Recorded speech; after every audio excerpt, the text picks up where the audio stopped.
Kung bibigyan ka ng pagkakataon na maging tagapagsalita para sa tema ng buwan ng wika ngayong taon, anong mensahe ang ibibigay mo upang hikayatin ang lahat na gamitin at pahalagan ang wikang Pilipino at mga katutubong wika?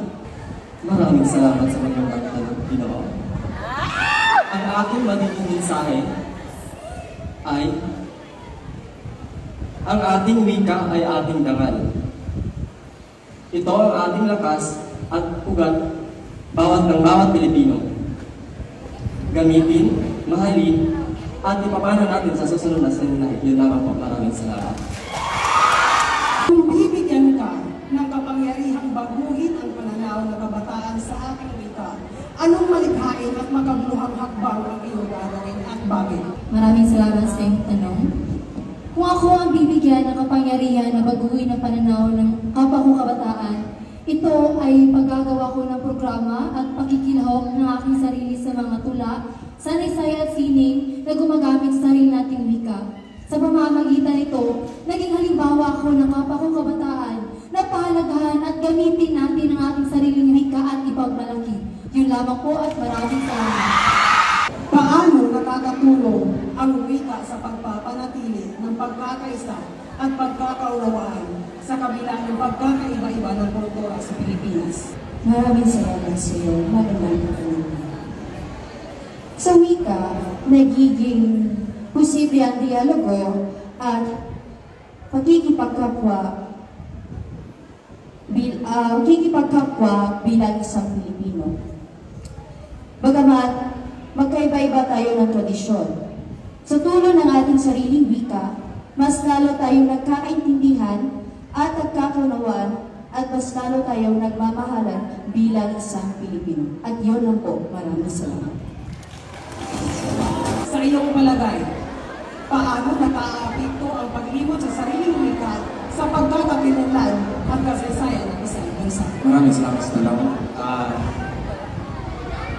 Para sa akin, paglimot sa ating sariling wika ay nahulog ito sa kawalan ng pagkaintindihan, pagkaisa sa bawat tao.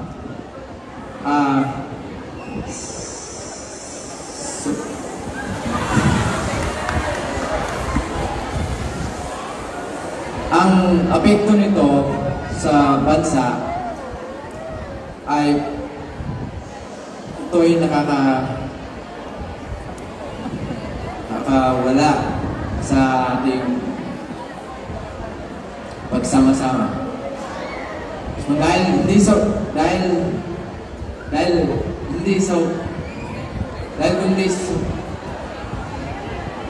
sa wika, hindi tayo nagsama-sama dito.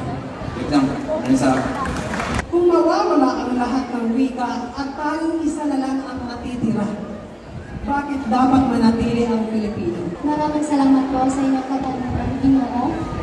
Magandang hapon po sa ating lahat. Ang aking kasagutan ko lamang dito ay, kung mananatili ang mga Pilipino, dapat ay hindi natin ito kakalimutan ang ating sariling wika, kultura at tradisyon. Dahil ito ang nagbibigay sa atin ng aral na ipagmamalaki natin ang ating kayamanan. Dahil ang wika ay hindi sa hadlang sa ating modernong panahon, kundi ito ay ating kayamanan na dapat natin ipagmalaki. Yun lang po at salamat. Sa iyong palagay, ang wika ba ang humuhulog sa tao o ang tao ang humuhulog sa wika? Maraming salamat sa magandang katanungan. Para sa akin,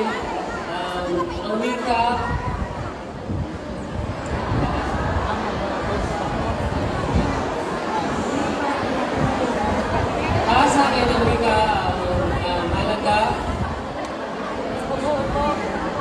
Para sa akin ang wika ay na humuhubog sa sariling wika,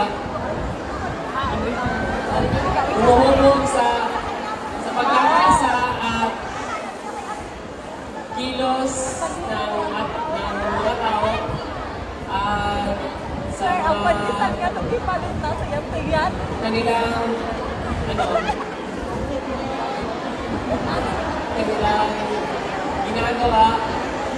sariling salita at sariling salita ng wika at Kung mabibigyan ka ng pagkakataon na bigyang buhay ang ating wika bilang isang tao, paano mo siya ilalarawan at ano ang kanyang magiging mensahe sa sambayanan? Bago ko po sagutin ang katanungang iyan, nais kong ipabatid sa lahat na hindi ko kapalaran ang tumayo sa iyong harapan maging sa itablakang ito. Pero para sagutin ang iyong katanungan, ilalarawan ko ang wika bilang isang manatag at mapagmahal na ina. Siya ay bukas sa kanyang mga anak at handang lumakap sa kabila na kanilang pagkakaiba. At ang magiging mensahe niya ay, anak, huwag niyo hayaang baunin sa limot ang ating sariling wika, sapagat ang pagmamahal sa sariling wika ay pagmamahal sa sariling bansa.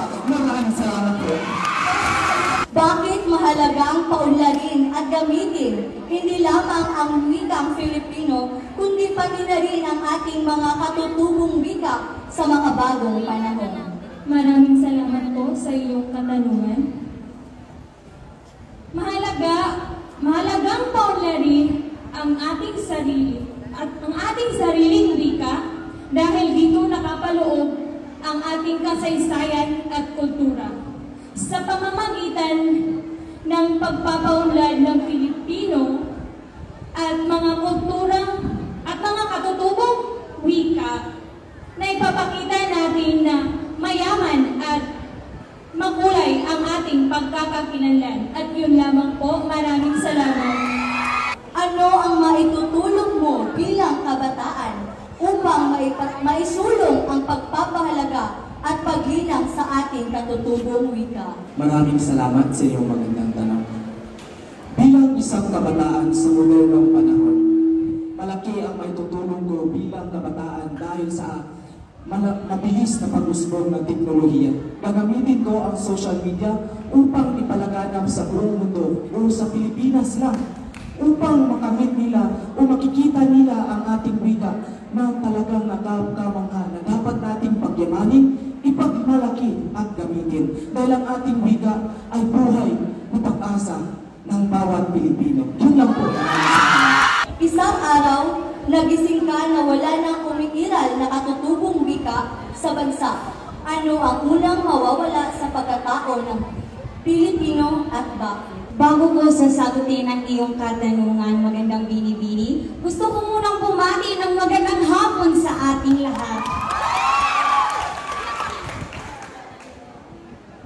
Kung magigising man ako, na wala ng wika, ang unang mawawala sa atin ay ang ating pagka-Pilipino.